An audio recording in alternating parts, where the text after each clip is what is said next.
ඔයා 14 වෙනිදාට කොහෙද යන්න හිතන්නේ ඉන්නේ? රූම් එකටද? බීච් එකටද? එහෙමත් නැත්නම් පාක් එකටද? ඇයි මේ වැලන්ටයින් කියලා දිනයක් ස්පෙෂල් උනේ? අද අපි බලමු මේ කතාවේ අගමුල. අතීතයේ රෝම රාජ්‍යයේ අවුරුද්දේ දෙවැනි මාසේ 13, 14, 15 දවස්වල විශේෂ උත්සවයක් තිබුණා. ඒ උත්සවයේ නම ලුපකැලියා. ඇයි මේ උත්සවයට ලුපකැලියා කිව්වේ? මෙහිදී කලේ වෘක දේවතාවක් පිදීම. ඒ නිසා මේ උත්සවය වුල් ෆෙස්ටිවල් කියලා හැඳින්වුණා. වෘකයෝ කියන්නේ කැලෑ සුනකයෝ.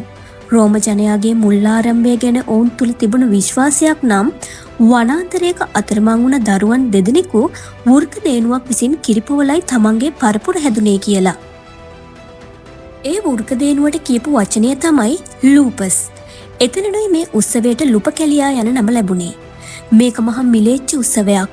මෙහිදී කරන්නේ පැටලුවන් හරි එළුවන් හරි දෙදෙනෙක්ව බිලි පූජාවක් විදිහට මරනවා. සුනකයින්වත් බිලි පූජාවක් විදිහට මරනවා. ඒ මරණ සතුන්ගේ හමින් හදනවා කස. කසවලට කිව්වේ ෆෙබ්‍රුවා කියලා. ඒ නිසා තමයි අවුරුද්දේ දෙවනි මාසය පෙබරවාරි නමින් හැඳින්වුනේ. ඉතින් මේ උත්සවයේදී මුලින්ම ස්ත්‍රී පුරුෂ හැමදෙනාම නිරුවත් වෙනවා.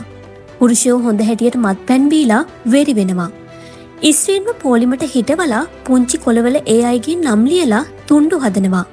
ඒ තුණ්ඩු ඔක්කොම එකට දාලා කලවම් කරනවා.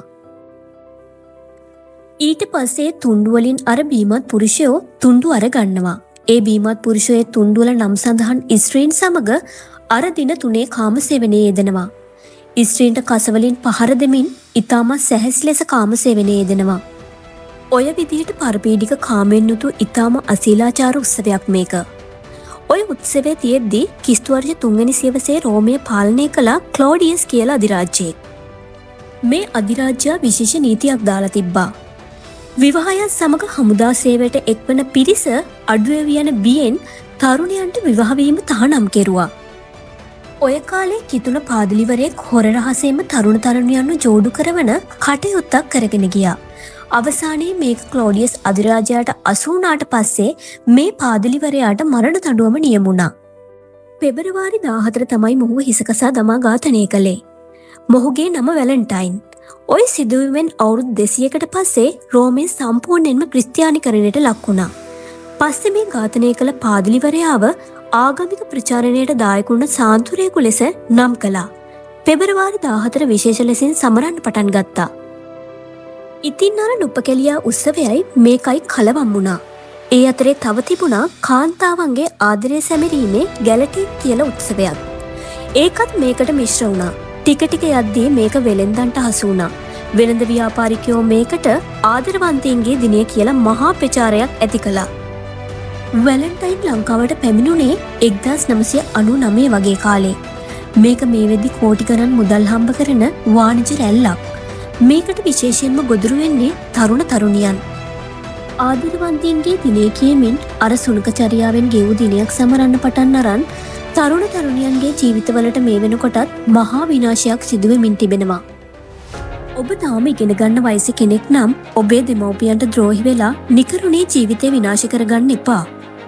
ඔබ පෙම්වතෙක් නම් විවාහයට පෙර ඔබේ පෙම්වතියගේ පිරිසිදු බව බඹසර කෙලෙසන කෙනෙක් වෙන්න එපා. ඔබ පෙම්වතියක් නම් නීත්‍යානුකූල විවාහයකට පෙර තම කුමරි බඹසර නසා ගන්න එපා. යෝනියේ තිබෙන්නේ ඉතා කෙටි කාලයයි. ඒ කෙටි කාලය තුල වැලන්ටයින් කියන උගලට හසු වී ඔයාලගේ ජීවිතය විනාශ කරගන්න එපා. ඒ නිසා තරුණ ඔබත් තේරුම් ගන්න. ආදරේ නාමෙන් රාගික සිතුවිලිම අවුස්සන අනුන් ගැන හිතන්න නැතුව තමන් ගැන විතරක්ම හිතලා දියුණු වෙන්න හදන වෙළඳ ව්‍යාපාරිකයන්ගෙන් මාධ්‍යකරුවන්ගෙන් ගොදුරක් බවට ඔබ පත් වෙන්න එපා. තව හුඟක් දුර යන්න තියෙනවා කියන එක මතක තියාගෙන සතුටින් සැහැල්ලුවෙන් ජීවිතේ ගෙවන්න පුරුදු වෙන්න. ඔබට ජය.